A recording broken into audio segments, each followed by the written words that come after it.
ગયા ચોમાસામાં સુરેન્દ્રનગર જિલ્લાના લગભગ તમામ તાલુકાઓમાં પાક નિષ્ફળ ગયા હતા, જેના કારણે ખેડૂતોને ભારે નુકસાન થયું હતું।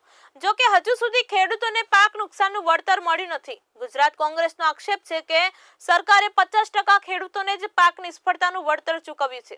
સરકારના આ કામ સામે સુરેન્દ્રનગર જિલ્લા કોંગ્રેસ અને ખેડૂત હિત રક્ષક સમિતિ દ્વારા ઉગ્ર આંદોલનો કરવામાં આવ્યા હતા, જેના પરિણામે સરકારને નવેસરથી કૃષિ રાહત પેકેજ જાહેર કરવાની ફરજ પડી।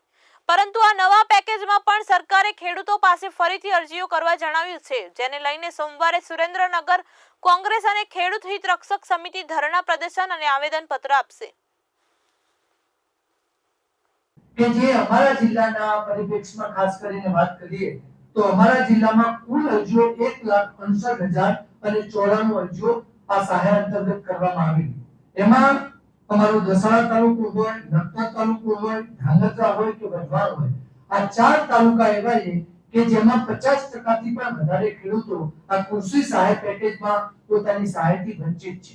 અમારી મુખ્ય માંગણી એ જ હતી કે જેને નિયત સમય મર્યાદામાં એટલે કે 25/10/2024 થી લઈ અને 31/10/2024 સુધી નિયત સમય મર્યાદામાં પોતાની અરજી સબમિટ કરી હોય, ગ્રામ સેવકોએ એમની અરજી સ્વીકારી હોય અને એ અરજીમાંથી જે ખેડૂતોને મળવાપાત્ર રકમ હોય એમને મળવી જોઈએ। પરંતુ આપને હું જણાવું કે અમારા 3 તાલુકા એવા છે કે થાન, મૂળી, લીંબડી અને ચોટીલા। એમાં ખાસ કરીને થાન, મૂળી, લીંબડી અને ચૂડા એમાં જેટલા ખેડૂતોએ અરજી કરી છે એમાંથી 90% થી પણ વધારે ખેડૂતોને એક સહાયની રકમ મળવાપાત્ર જે હતી એ મળી છે।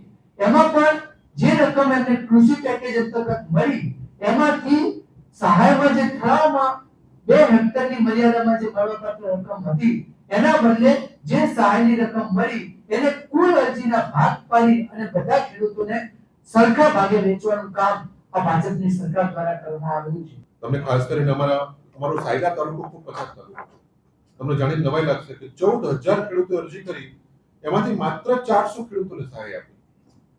14,000 ની સામે માત્ર 400। ધાંગધ્રા તાલુકાની અંદર 25,000 ખેડૂતો અરજી કરી, એમાંથી માત્ર 3,000 ખેડૂતોને સહાય કરી, 21,000 ખેડૂતો બાકી રાખી દીધા। આવી રીતે બધામાં ક્યાંક 12,000, ક્યાંક 13,000 ખેડૂતો, ક્યાંક 15,000 ખેડૂતો આવી રીતે બાકી રહી ગયા।